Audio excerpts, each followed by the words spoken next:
Dans le livre de la Genèse, je vous lis le chapitre 12, les versets 1 à 9. L'Éternel dit à Abraham, « Quitte ton pays, ta patrie et ta famille, et va vers le pays que je te montrerai. Je ferai de toi une grande nation, je te bénirai, je rendrai ton nom grand et tu seras une source de bénédiction.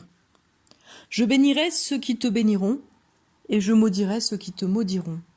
Et toutes les familles de la terre seront bénies en toi. » Abraham partit conformément à la parole de l'Éternel, et Lot partit avec lui. Abraham était âgé de 75 ans lorsqu'il quitta Charan. Il prit sa femme Sarai et Lot, le fils de son frère. Il prit aussi tous les biens et les serviteurs dont ils étaient devenus propriétaires à Charan, et ils partirent pour se rendre dans le pays de Canaan, où ils arrivèrent. Abraham traversa le pays jusqu'à l'endroit appelé Sichem, jusqu'aux chênes de Morée. Les Cananéens occupaient alors le pays. L'Éternel apparut à Abraham et dit, « C'est à ta descendance que je donnerai ce pays. » Abraham construisit là un autel en l'honneur de l'Éternel qui lui était apparu. Il partit de là vers la montagne qui se trouve à l'est de Béthel. Il y dressa ses tentes. Béthel était à l'ouest et Haï à l'est. Là, il construisit un autel en l'honneur de l'Éternel et fit appel au nom de l'Éternel. Puis Abraham continua par étapes en direction du Néguev. Abraham est appelé par Dieu à quitter sa famille, sa patrie, son pays. Il va, il a confiance, et voilà que Dieu lui parle. Il lui redit qu'il aura une descendance.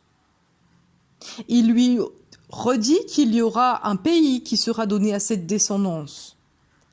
Mais il n'a toujours pas d'enfant, sa femme, Sarai, est stérile. Il y a là de quoi douter qu'il puisse obtenir les promesses qui lui ont été faites. Il perd la stabilité qui était la sienne pour être simplement de passage. Ce pays lui est promis, mais c'est les Cananéens qui l'occupent. Il sera pour ses enfants, mais pour l'instant, il n'a même pas d'enfants. Et puis pour ses enfants, ça veut dire pas pour lui. Alors oui, Abraham perd. Il perd son pays, sa patrie, sa famille, les relations qu'il avait construites. Et pourtant, notre texte nous dit qu'il a gagné. Avant, cela est dit dans un autre endroit de la Bible, Abraham était polythéiste, il avait plusieurs dieux. Maintenant, il entretient une relation avec le vrai Dieu. On voit ici, dès la première étape de son voyage, que Dieu lui parle. On voit qu'il répond à Dieu. Et nous voilà devant cet autel, ces autels, qui nous disent que si rien n'est là, si les promesses ne sont pas encore accomplies, une relation est née, une relation entre Dieu et Abraham.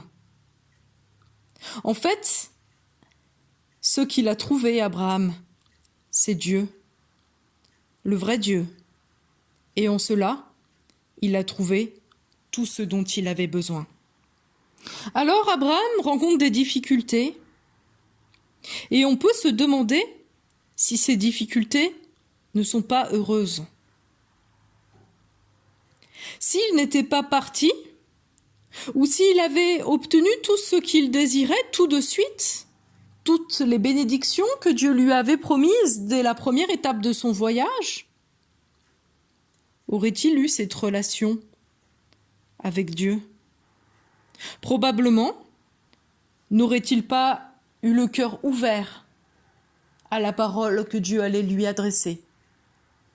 Probablement, aurait-il eu autre chose à faire que de lui répondre ? Question de partage, avons-nous déjà vécu des temps difficiles, des temps de désert ? Comment dans ces temps-là, Notre prière a pris place. Quel a été son rôle? Et puis nous pouvons prier pour ceux qui, d'une manière ou d'une autre, nous semblent être dans le dénuement, dans un désert. Bonne rencontre.